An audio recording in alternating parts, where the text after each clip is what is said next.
AP cabinet సమావేశం ప్రారంభమైంది. CM Chandrababu అధ్యక్షతన జరుగుతున్న ఈ సమావేశంలో పలు కీలక నిర్ణయాలు తీసుకోనున్నారు. ప్రతిష్టాత్మకంగా అమలు చేస్తున్న తల్లికి వందనం నిధుల జమ తేదీ ఖరారయ్యింది. ఇక అదే విధంగా సుదీర్ఘంగా జరిగిన తర్జన భర్జనల తర్వాత రుషికొండ భవనాల వినియోగం పైన ఒక నిర్ణయానికి వచ్చారు.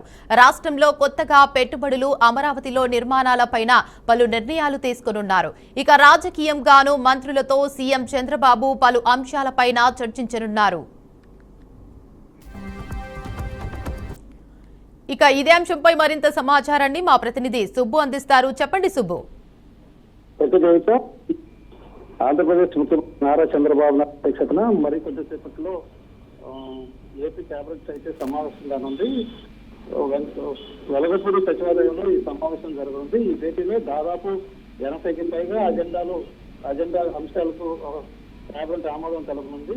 రాష్ట్రంలోని వివిధ ప్రాంతాల్లో పెట్టుబడులకు స్థాపనకు పెద్దపీట వేయాలని కేబినెట్ అయితే కీలక నిర్ణయాలు అయితే తీసుకోవడం జరిగింది. పరిశ్రమలు, ఐటీ, పర్యాటకం, రాజధాని అభివృద్ధి అంశాలను ఆమోదించనుంది. అలాగే ఉద్యోగాల కల్పన విషయంలో అమరావతి నిర్మాణం, డేటా సెంటర్లు, పర్యాటక ప్రాజెక్టులు, పునరుత్పత్తి రంగానికి సంబంధించిన ప్రాధాన్యత ఇస్తూ క్యాపిటల్ అయితే వివిధ నిర్ణయాలు అయితే తీసుకున్నారు.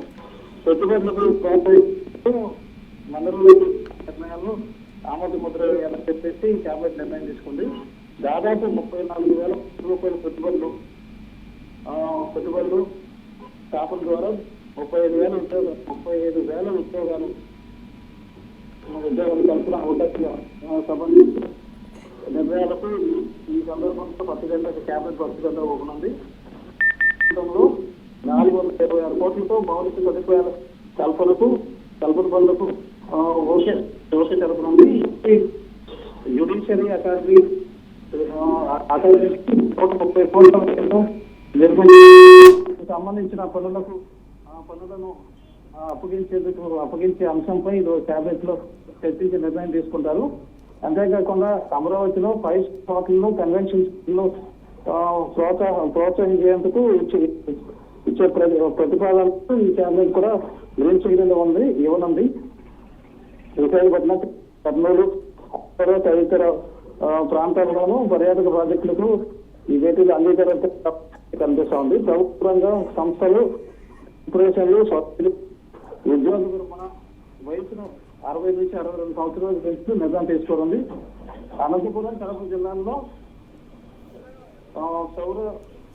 పవన విద్యుత్ ప్రాజెక్టులకు భూముల కేటాయింపు, బయోగ్యాస్ ప్లాంట్ ఏర్పాటుకు ప్రోత్సాహకాలు ఇచ్చే ప్రతిపాదనపై అయితే ఈ కేబినెట్ లో ఆమోద ముద్ర వేయనుంది. ఈరోజు జరిగే కేబినెట్ సమావేశంలో 2 మంత్రులు హాజరు కావడం లేదని తెలుస్తుంది. ప్రస్తుతం ఎంపీ స్వరూప్ మక్కా యాత్రలో ఉన్నారు. వైద్య ఆరోగ్య శాఖ మంత్రి సత్యకుమార్ కూడా ఈ భేటీకి రావడం లేదని తెలుస్తుంది. అయితే 80కి పైగా అంశాల్లో కేబినెట్ అయితే ఆమోద ముద్ర అయితే వేస్తుంది. అయితే సుబ్బు, మనం ప్రధానంగా చూసుకుంటే ఈ కేబినెట్ సమావేశంలో అభివృద్ధి పరంగాను అలాగే సంక్షేమంగాను కూడా చర్చించే అవకాశం ఉంది. అదే విధంగా రాజకీయంగాను మంత్రులతో సీఎం చంద్రబాబు పలు అంశాలపై చర్చించనున్నట్లు తెలుస్తుంది. సో ఏ అంశాలపై చర్చించే అవకాశం ఉందనొచ్చు?